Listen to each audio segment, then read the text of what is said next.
Et ce truc-là de te mettre à l'écart et de pas te dire t'as une seconde chance, je trouve ça incroyable dans la narration, mais même dans la vie. De comprendre que cette personne a fait du mal et de la mettre à l'écart, et c'est tout. Jamais tu peux le faire, mais t'as toujours cette conscience morale. Alors que là, vu qu'ils cherchent le perfectionnement et leur bien-être et leur arme. Puis on est aussi dans un contexte de battle royale, entre guillemets. Casse Départ, l'émission trait d'union entre la pop culture et la connaissance de soi. Salut à tous. Salut à tous, salut Flavien. Salut, salut. Et pas salut Wallo, parce que aujourd'hui Wallo n'est pas avec nous pour l'émission. Et non. Ça arrive. Donc on s'est dit qu'on allait faire une émission à deux. Et donc aujourd'hui, on s'est dit qu'on allait parler de Blue Lock. Voilà, parce que on est hyper hypés tous les deux par cette série. Et puis c'est un peu le hashtag à la mode en ce moment, hein, avec la Coupe du Monde de foot. Ouais. Donc voilà. Et surtout, en fait, moi, à chaque fois que je lis des tomes, je suis hypée parce que je raccroche vachement plein de concepts à des réflexions que j'ai pu avoir sans lien avec le foot et plutôt en lien avec des concepts de développement personnel. Donc, on va partager nos réflexions avec vous. Sur Blue Lock. Alors, on a déjà parlé de Blue Lock justement. C'est la dernière émission. Sur égoïsme et amitié. Et en fait, suite à ça, moi, j'ai eu un dîner avec des connaissances japonaises, donc des personnes qui travaillent dans une grosse boîte japonaise. Et en fait, j'ai fait le lien avec ces histoires d'ego et de discussions qu'on a pu avoir, parce que une des participantes au dîner nous expliquait que dans leur société, ils avaient beaucoup de jeunes recrues qui bossaient plutôt bien, hein, qui d'une manière générale étaient bons, mais qu'ils avaient un problème parce que il n'y avait pas de cas exceptionnel, en fait, dans le bon sens du terme. C'est-à-dire que tout le monde est bon, enfin, toutes les recrues sont bonnes, mais il n'y a pas la personne qui a un leadership un peu plus fort, la personne qui a de la créativité pour sortir du cadre, ou quelqu'un qui serait proactif et proposerait des nouvelles choses. Et du coup, je me suis dit, ça me fait vachement penser au postulat de Blue Lock quand même. Oui, parce que sur le postulat de Blue Lock, c'est quand même l'histoire où le Japon a été éliminé avant les huitièmes de finale sur la dernière Coupe du Monde. Et l'auteur qui a créé Blue Lock, qui était qui est fan de foot, il s'est dit... il était frustré. Il était frustré, donc il a créé le manga Blue Lock en mettant des jeunes gens dans une sorte de centre enfermé pour devenir le meilleur attaquant et devenir le meilleur. Parce qu'il reste sur le premier postulat où le Japon, il ne fait que des personnes moyens qui s'aident les uns les autres en restant dans la société. Donc et au foot, il faut marquer des buts. C'est les attaquants qui marquent des buts. C'est pas en s'aidant les uns les autres que il y aura des buts qui vont se faire. La finalité est de marquer le point. Voilà. Donc il enferme des jeunes prodiges du football et leur fait développer leur potentiel latent pour devenir les meilleurs attaquants et donc satisfaire leur ego et aussi leur force et leur créativité dessus en mettant leur force à leur personnalité. Et donc, ce qui va à l'encontre de la société japonaise. Bah ouais, parce que là, on fait le parallèle entre la société japonaise et Blue Lock. Du coup, on part du postulat que jusqu'à présent, ils se sont dit, le groupe, c'est bien.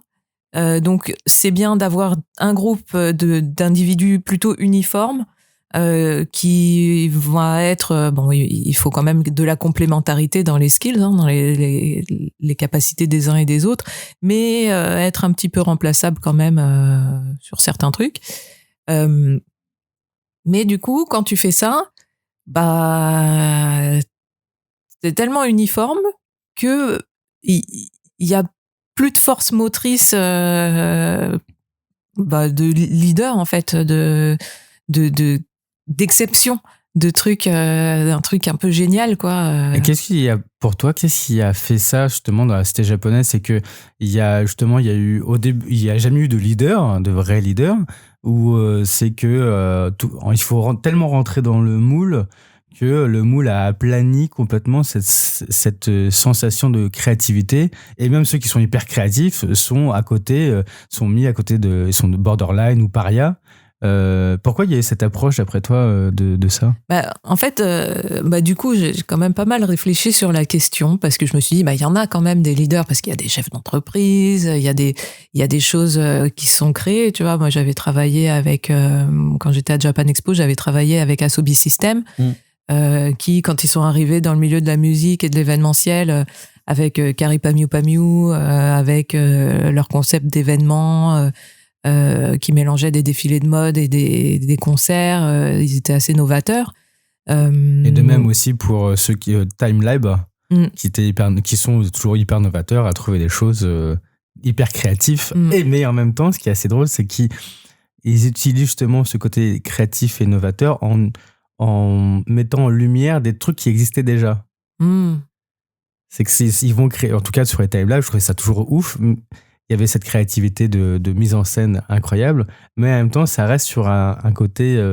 on utilise déjà la matière première qui est là, mais on va juste la sublimer un petit peu. Ouais, c'est vrai qu'ils sont... Les Japonais sont assez forts pour sublimer les choses, je trouve, quand même. Et finalement, il y a toujours eu quand même des gens exceptionnels, parce que il y a des mangaka exceptionnels, on va pas faire la liste, mais voilà, il y a de tous les temps, il y a eu des créatifs très très forts, il y a des chefs d'entreprise, il y a des gens comme ça qui sortent un peu du lot, qui sont pas la masse entre guillemets, qui sont pas dans l'uniformité. Mais du coup, pourquoi ce besoin d'en parler maintenant, tu vois, je dirais plutôt. Parce que, à mon avis, il y a toujours eu les deux. Il y a toujours eu, d'une part, le côté, le moule, rentrer dans le moule qui correspond à la société. Et finalement, ça, je pense que c'est dans toutes les sociétés, c'est un mode de fonctionnement qui est créé pour maintenir une sorte de cohérence. Ouais. De cohésion. Pas de cohérence aussi. Ouais, de cohérence dans la cohésion. Voilà. Et pour que ça fasse qu'il y a une seule personne qui reste au-dessus, et que la foule ne soit pas au contrôle des choses. Que ça parte pas en anarchie. Ouais. Sans dire si c'est bien ou mal, hein, mais je pense que plus il y a d'êtres humains, plus le challenge, c'est de maintenir un fonctionnement, que le fonctionnement roule, quoi. Et qu'est-ce que tu mets en place pour que ce fonctionnement, cette machine continue de rouler. Donc ça passe par l'éducation, comment t'éduques la population, comment tu l'informes, jusqu'où tu lui permets de réfléchir, et de remettre en cause certains modèles ou pas. Donc voilà, je pense que c'est très riche, et que de tout temps, il y a de toute façon eu des gens qui sortaient du cadre, qui ont réfléchi. Et là, avec Blue Lock, on est dans une approche, on va les créer, ces gens-là, qui vont sortir du lot. Et du coup, c'est là où les choses se faisaient peut-être de manière un peu soit naturelle, soit par la force des choses. Là, c'est un peu le Koh-Lanta du foot, quoi. c'est totalement ça. C'est même une sorte de battle royale du foot. Ouais. Avec Jinpachi Ego, qui est quand même avec le nom de famille qui va bien. Je sais pas si Jinpachi veut dire quelque chose, je n'ai aucune idée. Jinpachi, alors je sais plus. J'avais vu, attends, je vais regarder dans un livre. Je sais plus s'ils ont laissé les kanji, mais bon, je pense qu'il y a un jeu de mots aussi dans son nom. Mais en tout cas, avec cet entraîneur un peu sorti de nulle part, qui pense que la personnalité et que le pouvoir est en toi, comme le tigre est en toi, c'est un peu l'incarnation de allez-y et surtout faites ce que je vous dis et trouvez votre force, quoi. Ouais. C'est un peu un despote qui est assez cash sur ce qu'il veut et sur les buts à atteindre et qui va utiliser quand même des moyens qui sont plutôt bons. Il va mettre les moyens en œuvre pour que la finalité soit là et que des attaquants trouvent leur potentiel et soient moteurs aussi d'une équipe. Ouais, en fait, il va mettre tous ces joueurs dans un contexte où ils sont toujours poussés au bout d'eux-mêmes, quoi. Au bout de, ils sont toujours obligés d'aller au-delà de là où ils sont. Et dans la vraie vie, ça va être dans nos parcours de vie, en fait, on va se retrouver dans des situations qui peuvent nous amener à nous remettre en question, revoir nos façons de penser,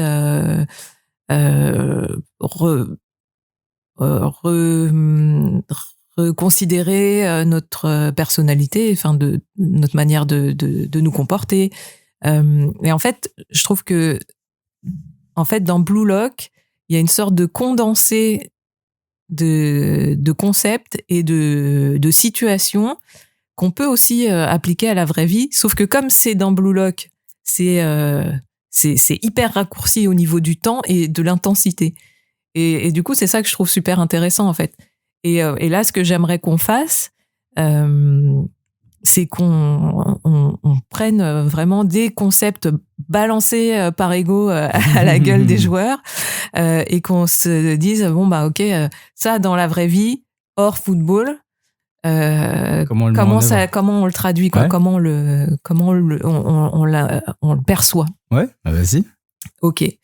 Donc, une des premières choses que Ego demande aux joueurs, c'est de trouver leur arme.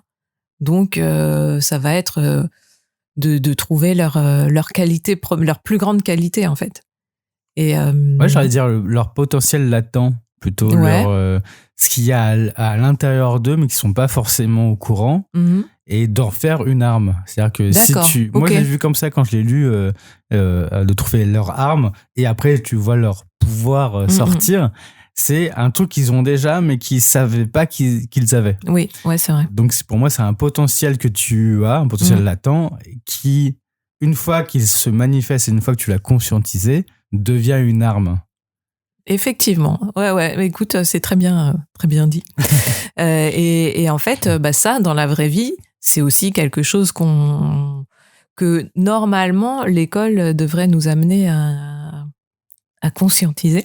Bon, après, c'est plus compliqué parce que c'est pas que...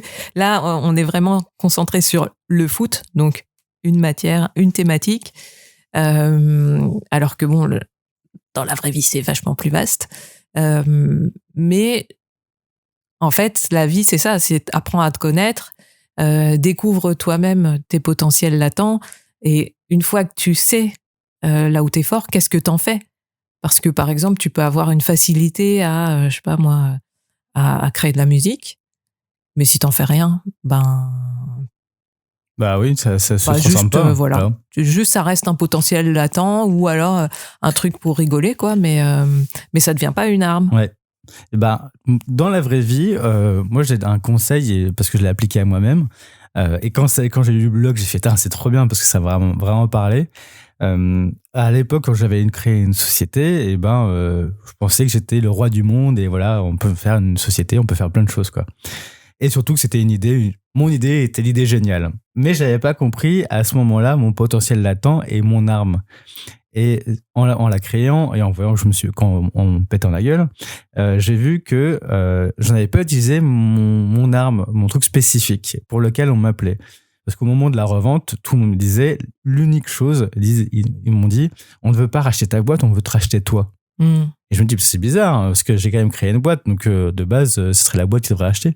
Et la plupart des personnes m'ont dit, non, nous, on veut travailler avec toi parce que toi, tu as ça comme potentiel. Tu as ça comme truc. Et je me suis dit, c'est bizarre, moi, je savais pas que j'avais ça. Et en gros, ce qu'ils me disaient, c'est que j'avais la faculté de communiquer. c'était très facile de communiquer et c'est très facile, vu que j'étais un créatif, de communiquer. Et par ma bonhomie, par ma façon de parler, de communiquer, j'étais quelqu'un de rassembleur. Et ça, c'est à force de me le répéter. Et en même temps, je me suis dit, c'est marrant, je vais faire juste une liste de tout ce que je fais dans tout ce que je fais. Aussi bien par l'impro, aussi bien dans l'univers du manga, aussi bien par les conférences que je donne avec le Cozy Lab. Et j'ai fait une liste. Et dans cette liste-là, un peu comme dans ce qu'ils font dans Blue Lock, à un moment, le héros, il fait une liste dans sa tête de ce qu'il fait. Et j'ai vu que plus tous les trucs se rassemblaient autour d'une seule et même entité, qui était la communication. Ah, c'est intéressant. Et du coup, tu conseillerais à chacun, en fait, de faire une liste de ce dans quoi il est à l'aise. Ouais, dans ce en quoi il est bon et dans ce en quoi il est mauvais. Oui. Les deux. Et les trucs mauvais, moi, c'est un pote qui m'a dit ça, parce que c'était en impro, c'était pareil. Je me suis dit, bon, bah vas-y, je vais commencer à faire du chant. Et t'as un pote qui me dit, non, mais arrête. Arrête. Concentre-toi sur ce que tu sais faire et améliore-le. Et après, quand tu vas revenir, tu reviendras, mais arrête le chant, quoi. Ok. Et c'était cool comme conseil. Et c'est vrai que, parce que je me suis dit, ouais, je vais me concentrer dessus. Il fait, non, mais en fait, t'es nul là-dedans. Et il faut le dire, t'es pas bon. Et de se dire que t'es pas bon dans quelque chose, bah, il y a déjà un peu d'ego, tu fais, bâtard. C'est clair. Mais en même temps, il dit, bah, toi, tu sais construire des histoires, t'es complètement fou. Et en même temps, t'as ce truc de créativité omniprésent qui arrive à chaque fois. Il fait, mais cultive ça. Et je fais, d'accord. Et c'était en concomitant, c'est à peu près avec ce qui s'est passé dans ma vie perso. Et donc, c'est à ce moment-là que j'ai fait ma liste. Et donc, dans tout ce qui est mauvais et bon, et ben, j'ai fait une liste. Par exemple, je voulais faire d'autres activités en dehors avec ma boîte et tout. Et je me suis dit, mais en fait, sur ça, je suis pas bon. Donc, je vais pas le faire. Et je vais me concentrer sur ce que je suis, dans les trucs que je suis bon. Et maintenant, depuis que je sais dans quoi je suis bon, mais ça va vachement plus vite. Bah oui. En plus, t'aurais pu persévérer sur le chant si t'avais décidé de le faire. Maintenant, ça t'aurait demandé beaucoup plus d'énergie, de temps, d'argent aussi peut-être pour prendre des cours. Donc en fait, c'est ça aussi, c'est des choix. Mais c'était pas un potentiel latent en fait. Ouais. C'était une envie plus C'était un manque à travailler, mais le manque, je partais de loin. C'est comme si tu demandais, si on revient dans le bloc, c'est comme si tu demandais à quelqu'un qui n'a jamais joué de foot de faire du foot. Il sait faire du foot, mais en fait, il y va juste comme ça, mais il connaît pas les bases. Donc ça, tu parles de très loin, tu peux être persévérant et y réussir, mais t'as quand même quelque chose. En tout cas, là, si on reprend sur Bloc, t'as quand même quelque chose et que tu n'utilises pas. Si je reprends l'héros, il a ce truc-là sur la perspective. Il le sait qu'il l'a, mais il l'utilise pas. Et une fois qu'il comprend qu'il l'a, mais pour lui, bah, il a une compréhension du jeu, une compréhension de l'espace qui est hors du commun, qui devient hors du commun parce ça devient une arme. Il l'aiguise à un tel point que pour lui, de faire des stratégies avec la perception de l'espace, c'est beaucoup plus simple. Et je pense que pour chacun, quand tu aiguises ta propre arme, ton propre potentiel, bah, les choses vont beaucoup plus vite parce que tu sais sur quoi tu vas aller. Ouais, bah écoute, moi, j'étais un peu dans une situation similaire là tout récemment, où en fait j'ai été sollicitée par plusieurs clients potentiels et du coup bon voilà, j'ai discuté avec chacun, je me suis positionnée pour diverses missions et au final, c'est pour les choses que je maîtrise le mieux que, et du coup, au niveau pertinence de 100%, tu vois, il n'y a aucun souci, que c'est le plus fluide. Et les choses où moi-même, je suis pas tout à fait sûre de ma pertinence, bah, c'est pas fluide du tout. Et c'est rigolo. Après, tu l'observes et t'en rigoles, quoi. Mais d'où l'intérêt de se connaître soi et de savoir aussi, je pense qu'il faut mettre un peu d'émotionnel là-dedans. Quand tu fais ta liste, moi j'avais appris une technique, c'est quel est ton niveau de bien-être par rapport à telle chose. Et sans réfléchir, faut surtout pas réfléchir parce que si tu commences à réfléchir, ton cerveau il te dit ouais mais tu vois genre est-ce que je veux continuer le chant, mon niveau de bien-être par rapport au chant. Tu vois, peut-être que sans réfléchir t'aurais mis 2 sur 10, Mais après, ton cerveau, il refait ouais, mais quand je chante, quand même, je me sens vachement bien. Et puis peut-être que, nan. Et après, en réfléchissant, t'aurais mis 8 sur 10, mais parce que ton cerveau t'aurait fait un tour de passe-passe.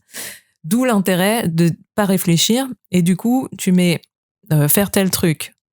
Mon niveau de bien-être, tant sur 10, tant sur 10. Et après, tu peux avoir des surprises. Et moi, ça m'arrive, en fait, quand je suis un peu perdue, comme j'ai souvent plein de projets, des fois, je me pose, j'écris tous les projets et je mets mon niveau de bien-être par rapport à chaque projet. Et alors, ce qui est rigolo, c'est que des fois, je me rends compte qu'il y a des projets, en fait, je suis à 2 sur 10 de bien-être. Ouais, ça m'est arrivé, hein, parce qu'il y a des choses, je me dis, ouais, en fait, mentalement, je me dis, ce serait bien que je le fasse pour telle et telle raison, mais dans mon cœur, mais au fond, il y a des trucs qui me gênent. Et du coup, en fait, c'est un moyen hyper facile de trancher, en fait, sans te faire des tours de passe-passe du cerveau, quoi. Et en fait, ce qui est rigolo aussi, c'est que c'est arrivé que, donc, j'ai cette prise de conscience, je me dis, ah bah tiens, sur tel projet, je suis à 2 sur 10, bon, j'accepte, mais du coup, je vais peut-être mettre plus d'énergie dans les projets où je suis à 8 sur 10, quoi, où je sens la flamme, quoi. Et puis, en fait, il y a des projets qui ne sont pas faits, qui sont annulés, et c'est les projets où j'étais à 2 sur 10, tu vois. Et c'est un truc extérieur qui a fait que ça s'est pas fait. Mais de toute façon, moi, à l'intérieur, j'étais pas alignée avec ça. Donc, je trouve ça rigolo. Et donc, voilà. Il n'y avait pas de volonté de le faire, donc ça ne s'est pas fait non plus. Ouais, il n'y avait pas. Alors, c'est pas vraiment de la volonté. Parce que pour moi, la volonté, elle peut être mentale. Tu vois, tu trouves des idées, des idées, des raisons. Tu vois, tu peux te dire, ah ouais, mais là, en ce moment, j'ai besoin de thunes. Le truc basique, hein, où tu peux te dire, ah ouais, mais si je fais ça, ça va me rapporter ça, machin. Tu te convaincs toi-même. Sauf que, en fait, c'est au-delà de ça. En fait, tu sais même pas pourquoi t'es à 2 sur 10, quoi. Il y a des trucs qui te gênent.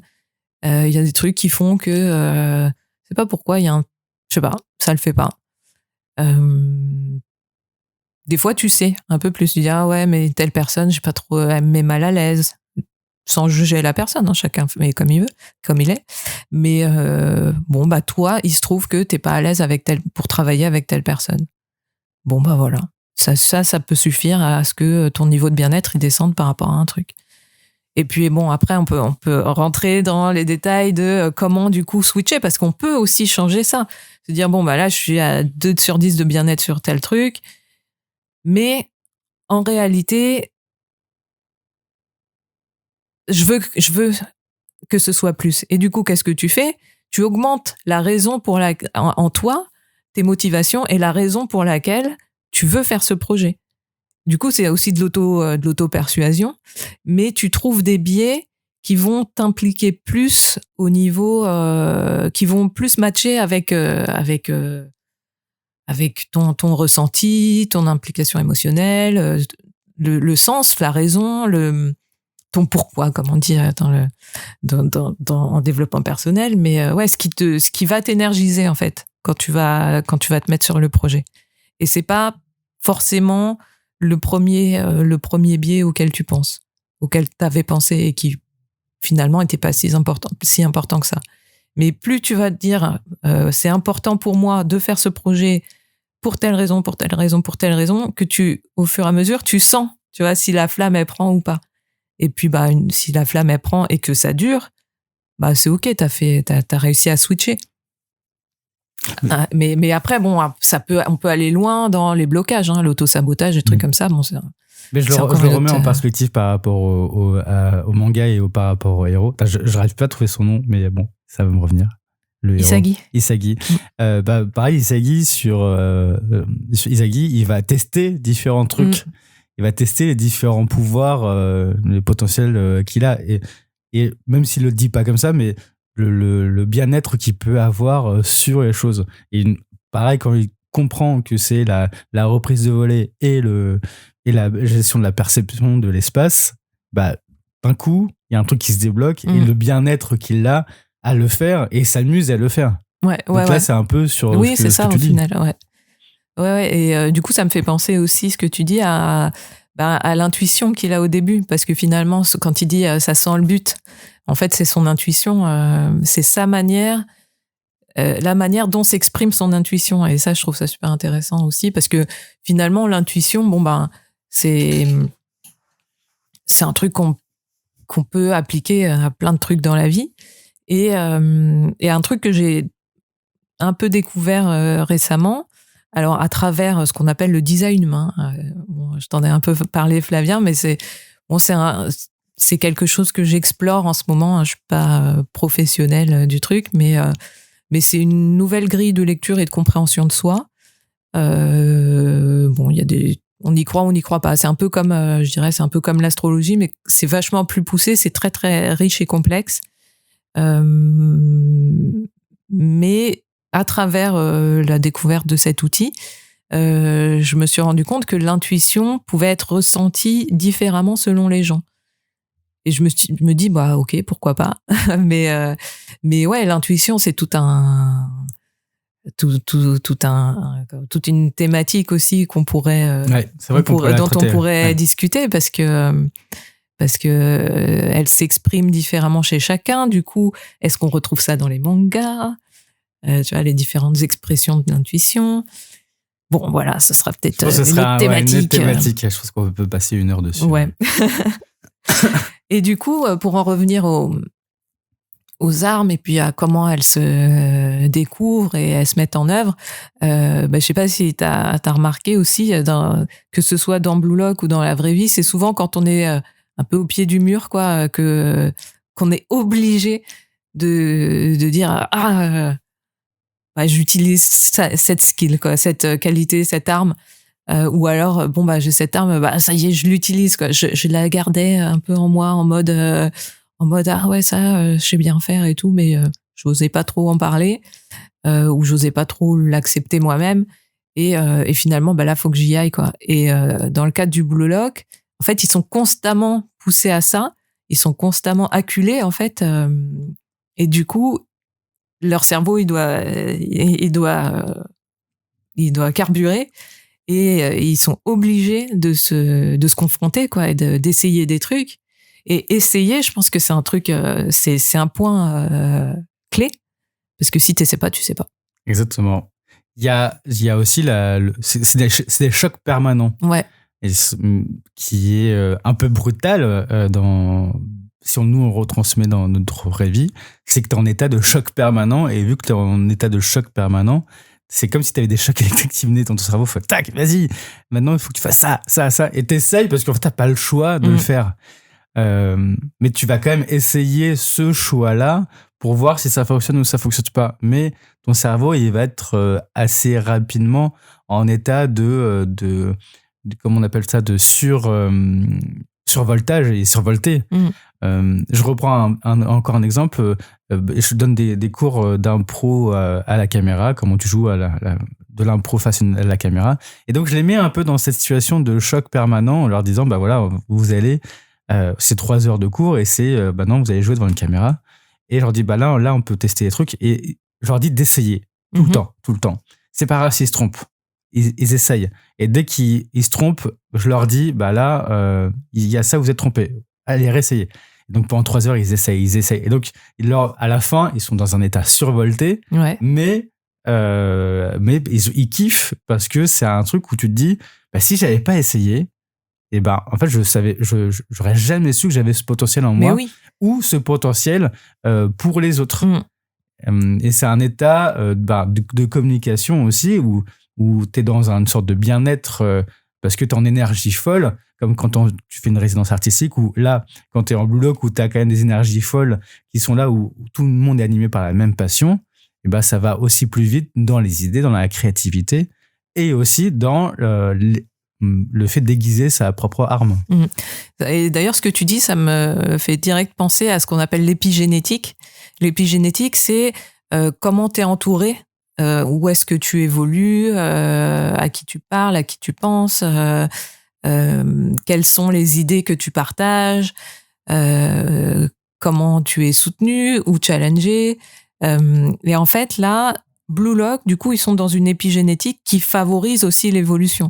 C'est-à-dire que si on prend un comparatif végétal, les graines, elles sont plantées dans du terreau, quoi.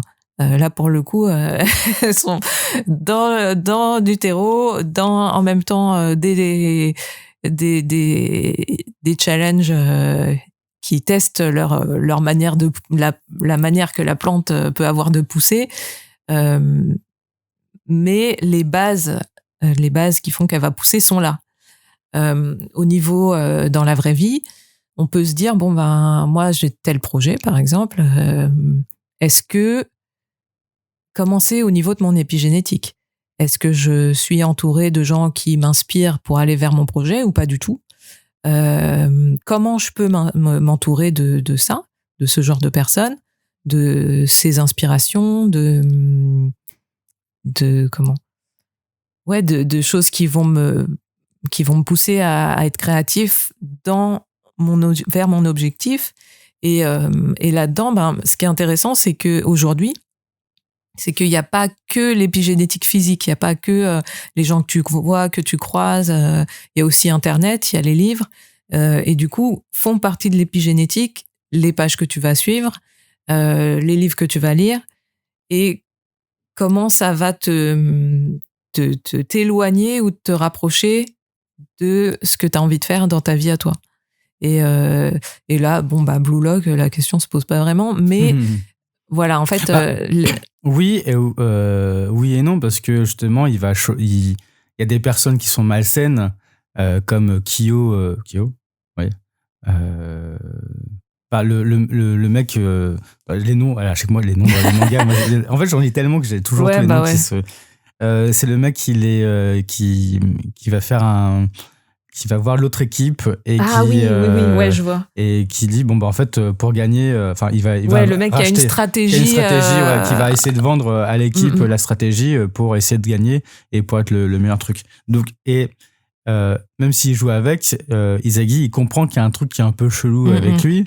Et pareil sur l'entourage, comment est-ce que tu peux te défaire justement de ces personnes un peu néfastes pour la solidité de toi et la solidité du groupe pour que le groupe ne fasse qu'un à ce moment-là et dire voilà, on le met à l'écart et ils le mettent à l'écart. C'est hyper et on comprend qu'il devient un paria et il ne joue pas et tu ne joueras pas tant que tu ne joueras pas parce que tu es néfaste à l'équipe. Et ce truc-là où ils le mettent de côté pendant tout le match et le mec il fait je veux jouer, non on joue à 10, tu nous as vendu donc on va jouer à 10 donc et tant pis pour toi. Et ce truc-là de te mettre à l'écart et de pas te dire t'as une seconde chance, je trouve ça incroyable dans la narration, mais même dans la vie, de comprendre que cette personne a fait du mal et de la mettre à l'écart. Et c'est tout. Jamais tu peux le faire, mais t'as toujours cette conscience morale. Alors que là, vu qu'ils cherchent le perfectionnement et leur bien-être et leur arme, puis on est aussi dans un contexte de battle royale entre guillemets, parce que c'est aussi leur carrière et leur vie, parce que eux, leur carrière c'est leur vie. Donc c'est ça qu'ils mettent en jeu et c'est ça qu'ils font, qu'ils sont obligés de faire des choix radicaux. Et en fait, avant de parler de l'émission, tout ça, on parlait justement de faire des choix dans le contexte professionnel, le fait de faire des choix et d'exprimer son choix. Et on se disait que il y a des gens qui, même s'ils savent ce qu'ils veulent, ils ont des difficultés à l'exprimer. Dire, par exemple, je veux pas travailler avec toi. En général, c'est pour les trucs un peu négatifs. Mais au final, en tant que prestataire, tu préfères qu'on te dise, je veux pas travailler avec toi, quelle que soit la raison, parce que moins tu passes à autre chose au lieu d'attendre. Et au final, là, dans Blue Lock, c'est ça ce qu'ils ont dit. Ta manière de faire ça nous convient pas, on veut pas bosser avec toi, on veut pas jouer avec toi. Donc c'est violent. Mais au moins, c'est clair. Ouais, c'est vrai. Ça me rappelle aussi quand on était gosse. Quand on était gosse, on faisait des choix hyper radicaux comme ça. Ouais. T'es plus mon copain. T'es plus mon copain. T'es plus la copine. Et je vais plus jouer avec toi. Et c'était hyper radical, mais on savait ce qu'on voulait. Parce que c'était hyper égoïste. C'était qu'on voulait, nous, s'amuser sur le moment. Et si la personne ne voulait pas s'amuser avec nous ou qu'elle avait fait des trucs hyper méchants pour nous, non, on va pas s'amuser avec elle. C'est hyper radical. Mais c'est vrai que ça reste un peu dans ce truc-là où ce choix d'être un peu radical dans nos choix pour notre bien-être. Après, on l'a, mais il est transformé par autre chose, qui est beaucoup plus radical maintenant. qui est devenu un peu plus les choix là je rentre un peu plus dans la politique, mais les choix de non-acceptation de l'autre, mais à outrance. Donc si tu vois, il y a des trucs qui se transforment mais un peu en mal. Enfin voilà, c'est un peu ce Oui, truc-là. après tout a deux faces, hein. Mais pour revenir à Blue Lock, en fait, juste pour finir ce que tu disais, quand tu disais radical, tout ça, tu parlais d'opposition d'avis politique ou de... Ouais, les deux. C'est une sorte d'opposition. Quand on dit le mot radical, il peut très vite y avoir cette opposition politique. Mais ce que je voulais dire, c'est que dans la radicalité, il n'y a pas forcément que le politique, mais il y a aussi, nous, notre façon de voir les choses. De trancher. C'est ça, c'est plus ça. C'est que le mot radical est devenu un mot politique, mais c'est le fait juste de trancher sur nous, ce que nous avons besoin d'avoir et de ne pas avoir. Comme tout à l'heure sur les choix de savoir quel choix je veux faire, ou pareil dans ce que je sais faire ou ce que je sais pas faire, je vais trancher sur les trucs pour pouvoir avancer.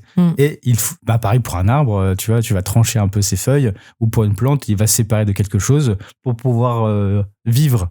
Et c'est l'humain est comme une plante, on est tous du même terreau, donc il faut qu'on sache trancher dans quelque chose pour pouvoir avancer. Et ça, c'est quelque chose qui n'est pas communément admis. Alors que, vu que là, on est en situation de Battle Royale, d'un coup, cette notion-là, elle devient nécessaire à la survie. Et en plus, le mec qui vend l'équipe, au final, il le comprend, au final, parce que lui-même, c'est une stratégie qu'il a choisie. Du coup, il savait aussi à quoi le prix potentiel à payer s'il était grillé. Donc en fait, c'est le choix. Quand tu choisis un truc, il y a toujours le gain et la perte. Juste, tu mets ton attention sur le gain. C'est bien si tu sais ce que tu peux potentiellement perdre. C'est vrai. Tu vois, même si tu vas pas forcément le perdre, tu sais le prix à payer. C'est ce qu'on peut appeler le prix à payer. Tu vois, moi, si je ramène à moi, je sais que des fois, j'ai bossé sur des trucs un peu plus que de raison, mais je savais que le prix à payer, c'est ma santé. Et bon, voilà. Il y a des proches qui peuvent entendre ça et qui se disent non, mais elle est folle. Mais alors, des fois, je sais qu'il y a des moments où c'était hyper conscient, mais je l'ai fait.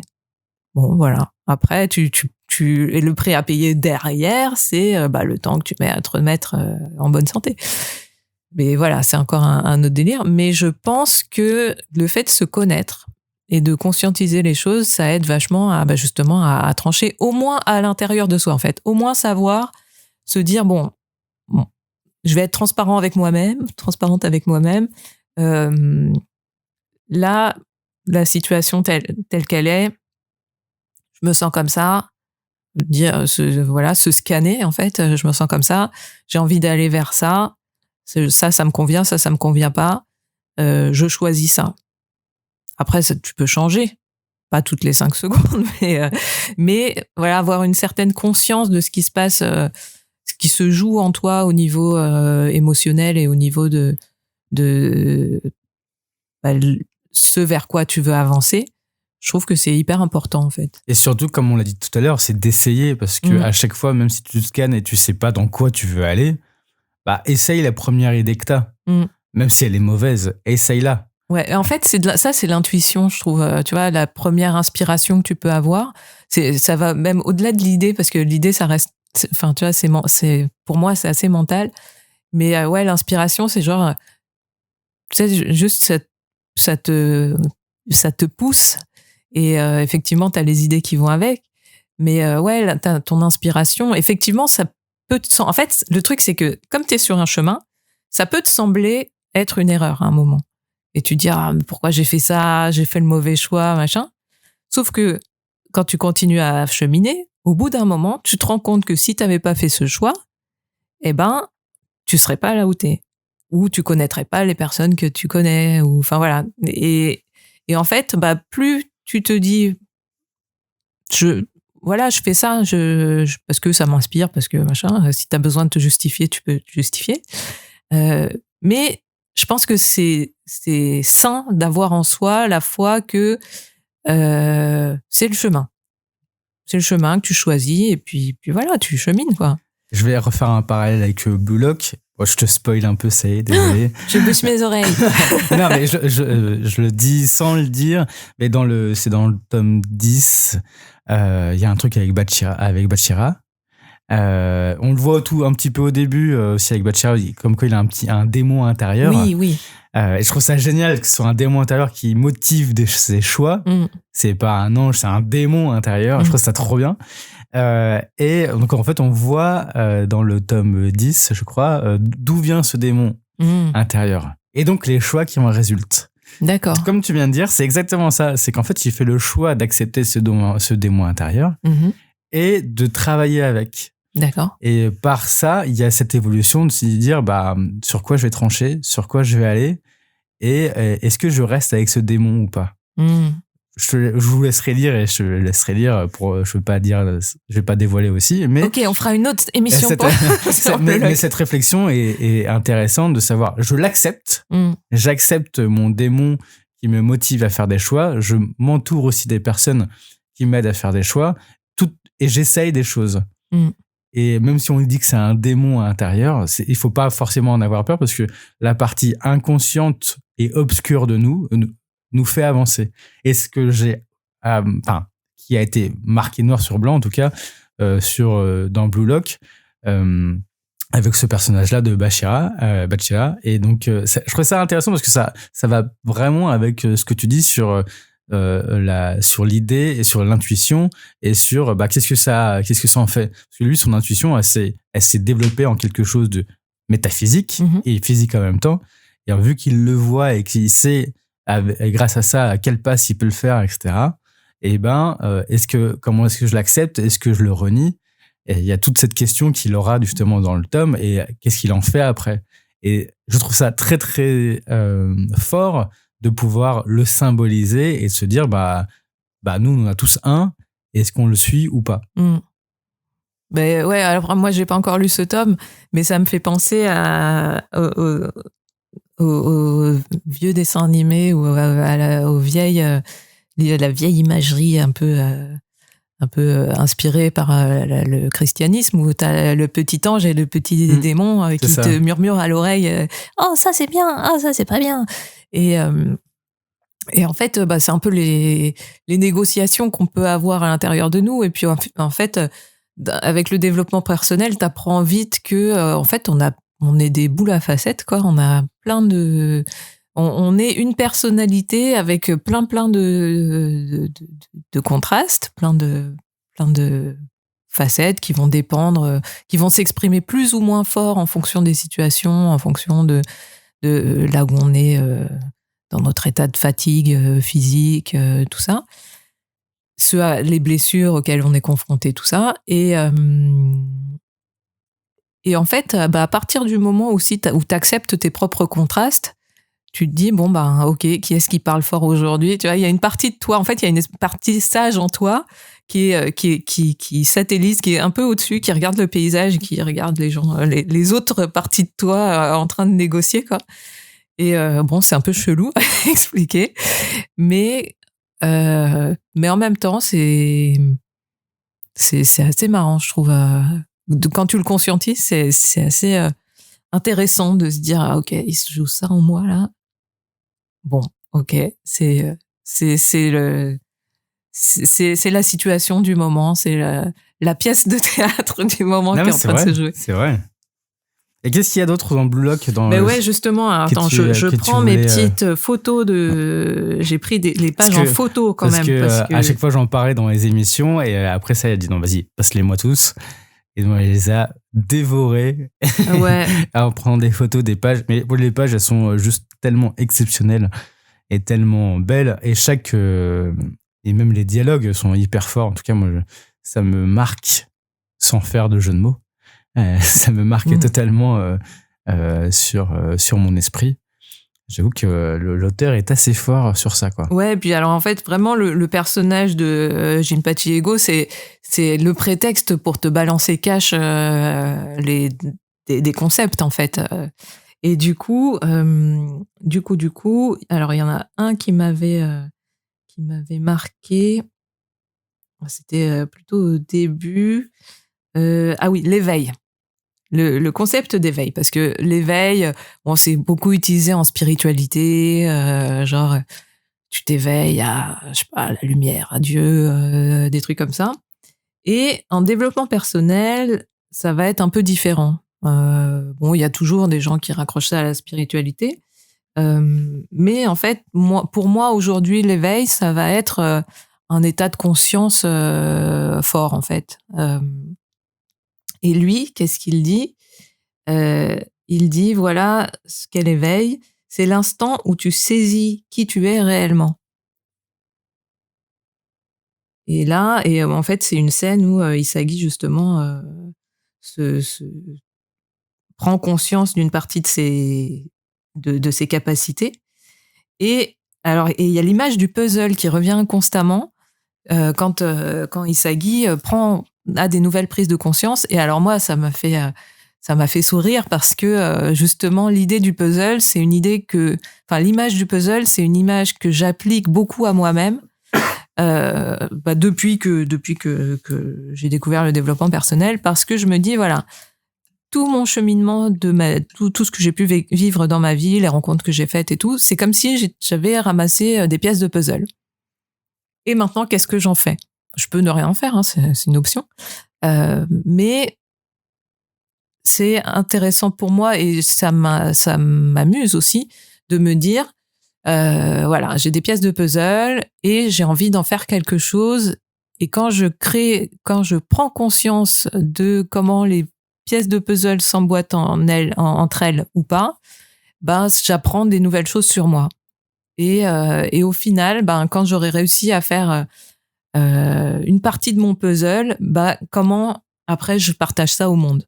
Et en fait, par rapport justement à la pratique du coaching, parce qu'à un moment j'ai pratiqué le coaching et je me disais tout le temps, tout le monde est coach là sur Facebook, parce que j'étais beaucoup sur Facebook à l'époque. Je me disais sur Facebook c'est bon, tout le monde est coach quoi. Comment je sors mon épingle du jeu? Et à partir de là, j'ai commencé à me dire ta manière de sortir ton épingle du jeu en tant que coach, c'est embrasser d'autres facettes de toi qui ne viennent pas du coaching. Et du coup, l'émission Casse Départ vient de cette réflexion. C'est j'ai l'expérience manga, la culture japonaise, le parcours que j'ai eu dans justement la pop culture, le parcours dans le développement personnel. Comment je bidouille tout ça pour faire mon puzzle et pour le partager au monde. D'où, voilà, Casse Départ est une des réponses. Mais après, il y en a d'autres. C'est vraiment en fonction de l'inspiration, et puis des timings de la vie aussi, je pense. Mais voilà, l'image du puzzle, je trouve ça hyper intéressant parce que pour moi, en fait, on est tous...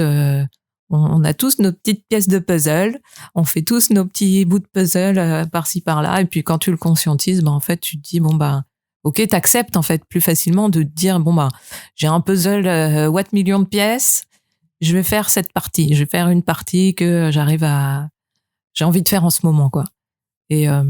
Et voilà, moi c'est un peu comme ça que je fonctionne justement. Une fois que tu as mis aussi la dernière pièce sur ce puzzle, c'est à ce moment-là aussi tu t'éveilles. Parce qu'il y a pas qu'un éveil, il y a plusieurs éveils, parce que tu crois en toi sur plusieurs... tu crois en la partie de toi qui est là à ce moment-là. Oui, c'est vrai. Et avec Isagi, c'est pareil, le puzzle qui se défait et qui se refait, à chaque fois qu'il établit une stratégie, c'est un peu une allégorie aussi un peu de nos vies. À chaque fois qu'on fait quelque chose, on le défait, on le refait. Et quand on met la dernière branche, c'est le petit aussi choc électrique qui arrive aussi, genre, ah, tiens, c'est ça. Et c'est une sorte d'éveil. Hein. C'est parce qu'à ce moment-là, t'es pile poil là où tu dois être à ce moment-là et que tu kiffes le faire. Et ça peut être aussi dans le contraire, hein. Ça peut être aussi un truc où tu dis ah tiens j'ai un éveil, tiens là je suis peut-être pas bien au bon endroit et peut-être que la pièce de puzzle me dit que faut que je me barre. Donc il y a aussi ces deux-là, hein. Il faut aussi prendre le côté positif, négatif quoi. C'est ça, l'éveil peut être provoqué par quelque chose de désagréable. Oui. D'où la présence des antagonistes aussi dans les histoires. Mais ouais, on peut, dans la vraie vie, on peut aussi se prendre une claque et se dire ah non mais en fait en fait non, c'est pas pour moi. Bah du coup je vais faire autre chose. Bah, sur Blue Lock, c'est pareil. À chaque fois, ils se prennent des buts. Ils se prennent. Si on prend des Barreau, ballons dans la gueule. Des ballons dans la gueule. Si on prend Barreau qui fonce comme je sais pas quoi et qui lui il est tellement sûr de lui, il sait ce qu'il veut faire. Et en fait, c'est au moment où bon, on spoil à mort, mais c'est au moment où le héros, son nom ne viendra jamais. Isagi. Où Isagi comprend sa manière de fonctionner. Et donc, en fait, et là, c'est Barreau qui a un éveil. Ils disent, ah ouais, d'accord. Ok, en fait, je suis comme ça parce que, en fait, j'agis comme ça. Maintenant, il faut que je me déconstruise pour pouvoir me reconstruire. Donc, on arrive sur la pièce de puzzle. Même si c'est pas montré, et on le voit, enfin, dans les images, on le voit qu'il fait, ok, il a compris ma manière de fonctionner parce qu'en fait, il sait où est mon manque. Donc, je vais devoir me reconstruire pour pouvoir me déconstruire, pour pouvoir me reconstruire, pour être à sa hauteur et pour pouvoir à mon tour le bouffer. J'aime bien ce truc, genre, je vais le bouffer et à moi de le bouffer. C'est très fort aussi, c'est très lion, c'est très, très animal. Et j'aime beaucoup ce truc-là de se dire, bon, bah, pour pouvoir bien bouffer l'autre personne, bah, je suis obligé d'enlever toutes les parties de moi et de refaire quelque chose. Et le puzzle que tu as dit tout à l'heure, bah, c'est exactement ça. Enfin, en tout cas, l'allégorie, elle est très forte pour celle-là. Ouais, et du coup, tu as utilisé le terme de déconstruction. C'est un terme beaucoup utilisé, un peu à la mode en ce moment, où on utilise déconstruction pour plein de trucs par rapport à des façons de penser ou des croyances établies. On se dit, ben, si on les prenait sous un autre angle, dans un autre contexte, et on réfléchit autour, et du coup, ben, on la voit plus tout à fait pareil, et comment on reconstruit autour de ça. Et c'est un mécanisme d'évolution hyper intéressant. Et ce que tu disais, ça m'a fait aussi penser à l'effet miroir. L'effet miroir, on en a déjà parlé quand tu disais que il y avait un personnage qui t'énervait dans un manga. Et moi, l'effet miroir, c'était dans Onion Clover avec le héros. Ouais, l'effet miroir, en fait, dès qu'il y a quelqu'un qui m'agace, je vais me dire, ok, qu'est-ce que ça vient énerver en moi par rapport à moi-même? C'est quoi l'effet miroir qui fait que ça m'agace? Et bon, des fois, j'ai pas la réponse. Je suis humaine, mais des fois, ça m'amène à des prises de conscience. Et là, justement, bah, Isagi fait le miroir de Barreau, et Barreau, en fait, c'est comme s'il il se faisait avoir par une sorte d'alter ego, mais du coup, c'est pas agréable à vivre. Mais en même temps, il traverse ça, et une fois qu'il a traversé ça, il est plus fort. Et c'est super intéressant. Mais pour ça, t'as pas encore lu les derniers tomes, mais il y a avec Rin, c'est pareil. Isagi, il fait une sorte de miroir et ça énerve Rin. Et je trouve ça hyper intéressant parce que grâce à ça, chacun va au-delà de lui. Et après, ça fait partie de lui. Mais il se surpasse pour pouvoir ensuite mettre ce potentiel en lui. Parce que, tu l'as dit tout à l'heure, hein, ils sont acculés par des chocs, par le fait de se surpasser. Et plus ils vont débloquer des chaînes, plus en fait ils vont pouvoir se construire et être finalement ce qu'ils devraient être au final. Et du coup, alors ça, effectivement, toute la il y a plein de scènes de ce tome d'Isagi contre Barreau que j'ai pris en photo parce que ça me parlait. Et alors là, notamment, bah, le moment où Isagi prend conscience qu'il peut pas le changer en essayant de le convaincre par la parole, en fait, et il dit il est impossible de forcer quelqu'un à changer. C'est vrai. C'est totalement vrai. Parce qu'il faut pour que quelqu'un change, et c'est vrai pour nous aussi, faut que la prise de conscience soit intérieure. Les gens peuvent essayer de nous convaincre au niveau mental, ce sera jamais aussi fort que si on fait une expérience qui nous dépasse, transcende. Ouais, ou qui nous qui nous retourne, qui retourne nos croyances en fait. Et donc, et par rapport justement aux croyances, à un moment, Isagi dit à Barreau, quand finiras-tu par comprendre que tes convictions étouffent ton potentiel? Ouais, c'est vrai que cette phrase est forte. Et ça, en fait, c'est ce qu'on appelle des croyances limitantes, où en fait, on a tous comme des programmes, en fait. Dans notre cerveau, on a plein de croyances. Et des fois, elles nous servent, des fois, elles nous desservent. Des fois, on en a conscience, des fois, on n'en a pas conscience. Et justement, les démarches d'accompagnement, de développement personnel peuvent nous aider à conscientiser certaines croyances qu'on a et qui viennent de notre éducation, de ce qu'on a entendu quand on était enfant, de ce qui nous a marqué aussi, et de ce qu'on a choisi de croire. Et du coup, des fois, on croit des choses qui nous mènent soit en auto-sabotage, c'est le truc assez classique, genre « je ne suis pas à la hauteur », ou genre il y aura toujours quelqu'un de meilleur que moi. Bon, dans l'absolu, c'est vrai, mais bon, c'est à partir du moment où tu t'en fous et que tu fais à ta face, enfin, tu fais ton chemin, ta croyance, elle saute. Et là, en fait, il est en train de lui dire, en fait, t'es tellement rigide dans tes croyances que tu pourrais être vachement plus fort si tu t'en enlevais certaines, quoi, t'en changeais certaines. Mais en fait, même ça, c'est pas possible, quoi. Ouais, c'est vrai. C'est vrai que cette phrase a été. C'est un moment où. Justement, je crois qu'il y a la tête de Barreau qui le regarde, genre. Genre un peu hébété, quoi. Et c'est là où, à ce moment, il comprend qu'il va devoir un peu changer, quoi. J'aime bien ce passage-là. Ouais. Je le trouve assez fort. Et notre pote Jinpachi Ego aussi, il dit, alors je suis pas du tout dans l'ordre chronologique, là, je regarde juste les photos que j'ai prises. Il y a une page où il dit, le plus important, c'est ce qu'on apprend de la défaite. Ça, c'est hyper important parce que on est quand même dans une société qui va plutôt valoriser la réussite, même à l'école, hein.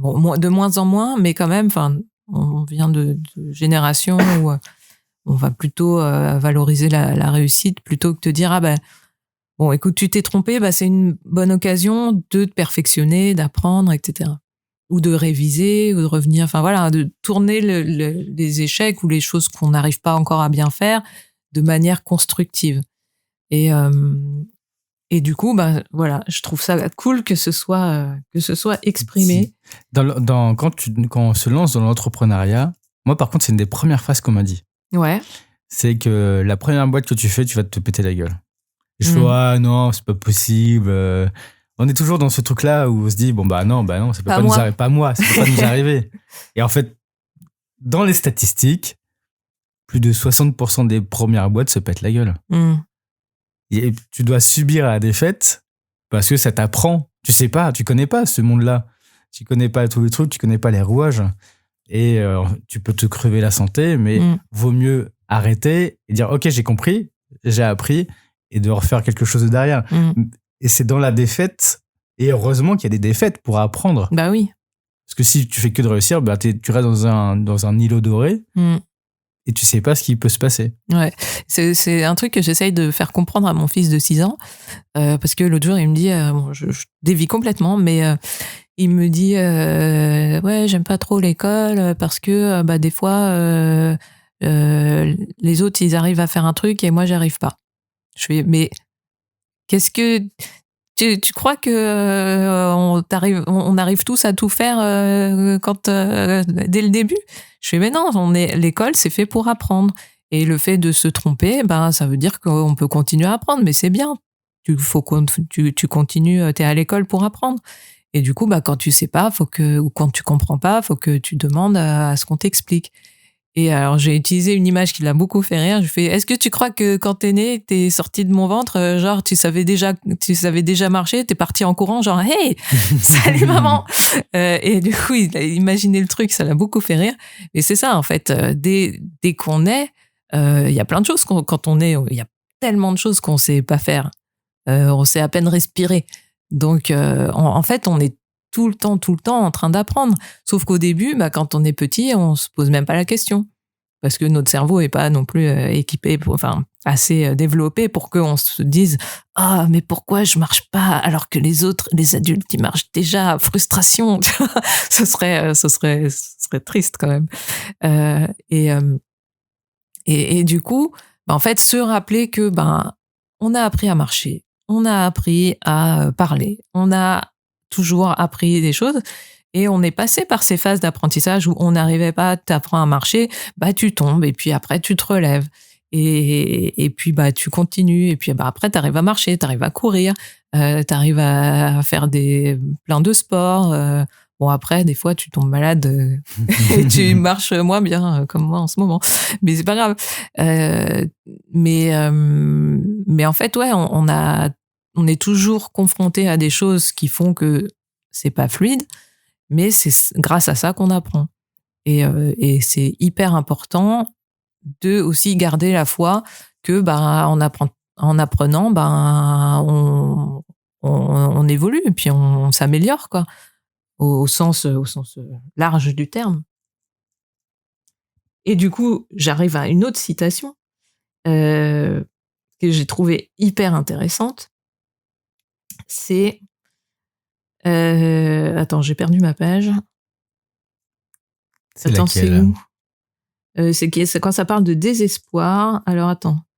Le pouvoir de réaliser ses rêves ne réside qu'en ceux qui continuent de se battre, même désespérés. Ça va avec ce que tu viens de dire. Hein. Ouais. Ce que tu as dit La tout à l'heure. faculté, alors attends, merde, il me manque une page. Parce qu'il parle de la faculté à ressentir du désespoir. Je crois que c'est quand ils perdent ce moment-là, mais Je vais regarder dans le livre. Je sais plus lequel c'est. Attends, c'est le tome 8. Je crois que c'est quand ils perdent, quand ils sont 3. C'est quand ils sont 3 et ils doivent choisir à chaque fois la personne qui gagne. C'est à ce moment-là, je crois. Ah.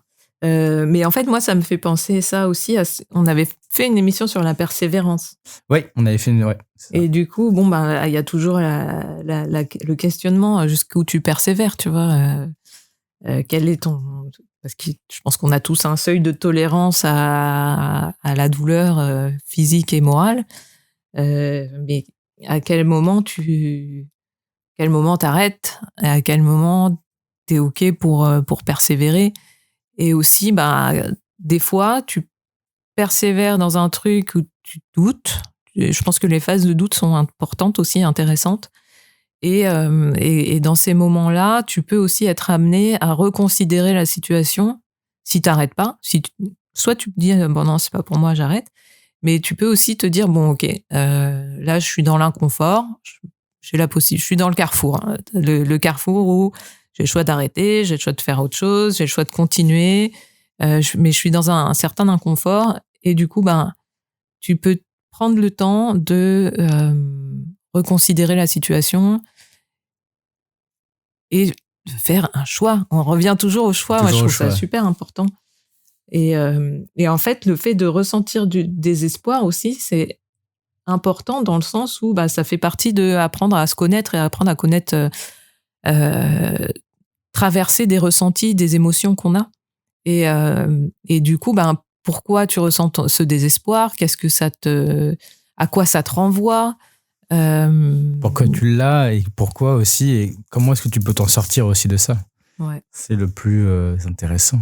Alors, on arrive à la base quand on a commencé à se dire qu'on allait parler sur Blue Lock, on se dit oui, on va faire 20 minutes. Et en fait, là, on arrive à 1 heure. Donc, il faut qu'on arrive à trouver à trancher, à terminer. À terminer. Et on s'est dit avec ça, oui, on va faire juste 20 minutes, une demi-heure. Ça va vite passer. Ça va vite passer, mais c'est vrai qu'il y a tellement de choses à dire. Parce que c'est vrai que c'est pour moi, c'est quand même l'un des mangas de ces dernières années qui est le plus fort sur ce domaine-là. Ouais, il est hyper dans l'air du temps, en fait. Et ah oui, attends, juste pour finir, du coup, je sais, bon, j'ai pas trouvé ma page, c'est pas grave. Mais puisqu'on doit boucler l'émission, je vais raccrocher un petit peu à notre autre émission sur l'égoïsme et l'amitié. Et en fait, un autre concept qui m'a beaucoup plu dans Blue Lock, c'est l'alchimie des égos. parce que ça correspond aussi à une image que une image que j'avais utilisée pour expliquer un truc à un ami, où en fait, et ça rejoint ce que tu disais toi un peu plus tôt dans l'émission. En fait, quand tu te connais, tu connais tes armes, donc tu sais ce que tu sais bien faire et en quoi tu excelles. Et les autres, s'ils ont la même démarche, au bout d'un moment aussi, ils ont leurs armes et ce en quoi ils excellent. Et en fait, j'avais expliqué à un ami que quand tu es porteur d'un projet, tu peux pas tout faire de toute façon. Donc toi, tu vas être un peu comme l'unité centrale d'un ordinateur, mais en fait, t'es pas l'imprimante, tu vois. Sauf que tu peux avoir besoin que ça imprime. Et du coup, tu vas faire appel à quelqu'un qui est imprimante. C'est l'image des différents composants, des différentes parties qui peuvent s'adjoindre à une unité centrale, quoi. Et en fait, c'est ça pour moi l'alchimie des égos. Pardon, je perds ma voix. L'alchimie des égos, c'est quand chacun arrive à une maîtrise, à une compréhension de soi, à une maîtrise assez élevée de ses armes, de ses qualités, et que ça match pour un projet, en vue de la réalisation d'un projet, là, il se passe une sorte de magie, un truc hyper fluide, qui est super agréable à vivre. Parce que, en fait, chacun est dans son truc, dans ce qu'il sait faire, dans ce en quoi il excelle. Et chacun et tous avancent pour ce projet. Et du coup, voilà, je trouve ça chouette. Et appliqué à Blue Lock, forcément, c'est totalement ça. C'est que chacun a un ego. Dommage que t'as pas lu le tome 10 parce que c'était vraiment ça avec Bashira. Mais c'est vraiment, en fait, Bashira, justement, il y a ce truc-là où il sait que qu'il a besoin d'Isagi. Il sait. Et parce que, en fait, justement, c'est l'alchimie des égos et il comprend qu'en fait, il a besoin de lui pour évoluer, mais en même temps, lui, il a sa propre force et que les deux peuvent évoluer en parallèle. Ils n'ont pas besoin de l'un et de l'autre. C'est que ils ont besoin juste d'être à côté, qu'ils ont utilisé leur potentiel latent, chacun de leur côté, mais que en étant dans un entourage qui leur permet d'évoluer, ils vont évoluer beaucoup plus vite. Et c'est ça, en fait, l'alchimie des égos, c'est que chaque individu a sa propre personnalité, chacun avance, mais il sait que de l'autre côté, il y a aussi une autre personne qui le fera aussi avancer. C'est pas un besoin, c'est juste que c'est en voyant l'autre avancer, ça le fait avancer. Ouais. Et en plus, t'es plus dans la compétition à ce moment-là. Enfin, je sais pas, j'ai pas lu le tome en question, mais Blue Lock, c'est l'hyper-compétition. Mais en fait, une fois que toi, t'es aligné, alors le terme aligné, c'est t'es OK avec toi-même, hein, tu sais ce que tu veux, tu sais ce que tu vaux, et tu sais aussi que t'as des casseroles ou des trucs qui fonctionnent pas, mais c'est OK. Quand toi, t'es dans cet état-là et que t'es avec d'autres personnes qui sont dans cet état-là et pour un projet commun, en fait, c'est comme si c'est pas ton ego s'éteint pas parce qu'il est toujours là, mais il est plus titillé par la comparaison et l'envie de comment, un truc un peu d'être meilleur que l'autre. Il y a une phrase qui résume un peu ça. Ouais. Elle est dite dans le tome 10, c'est « Je te fais confiance ». Donc, j'ai anticipé ce que tu vas faire parce que je te fais confiance.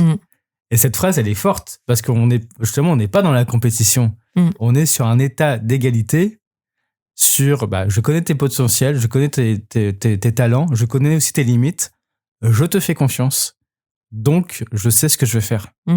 Et ça résume un peu Blue Lock. Ouais. Aussi, cette confiance qui est là, même s'il y a de la compétition, mais en connaissant les armes, même si le mot arme est dur, c'est quand même pour se défendre ou pour se battre, on arrive quand même à se dire, en ayant conscience des potentiels de chacun, et ben, on se fait une confiance mutuelle pour pouvoir avancer dans ce qui nous fait vivre. Et pour finir, je dirais que le concept de case départ, en fait, c'est un peu ça, dans le sens, ça, en fait, c'est un peu ça part de cette idée, parce que je voulais mélanger manga et développement personnel, et je me demandais sous quelle forme, et je savais que je voulais pas le faire toute seule. Pour plein de raisons, notamment aussi le fait que j'ai pas lu, je suis pas l'encyclopédie du manga, quoi. Il y a plein de choses que je ne connais pas.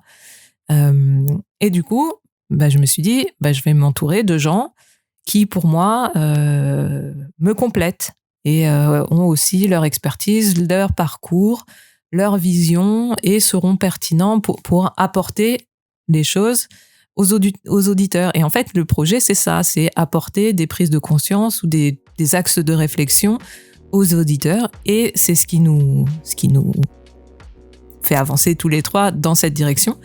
Et en même temps, on a chacun nos individualités, chacun d'autres projets, chacun d'autres choses. Et mais c'est cool. C'est vrai, c'est un beau projet. Voilà. Et donc, on a bouclé l'émission Blue Lock. Merci encore de votre écoute. Merci de nous suivre sur les réseaux. Et une pensée pour Wallo Sensei, oui, qui peut-être participera à la prochaine, si on refait une Blue Lock. Peut-être une Blue Lock ou une autre aussi. On parle aussi. Il faut que vous lisiez aussi Blue Period. On va peut-être faire aussi un truc dessus. Merci à toutes et à tous. Merci à tous et à toutes. À bientôt. À bientôt. Salut.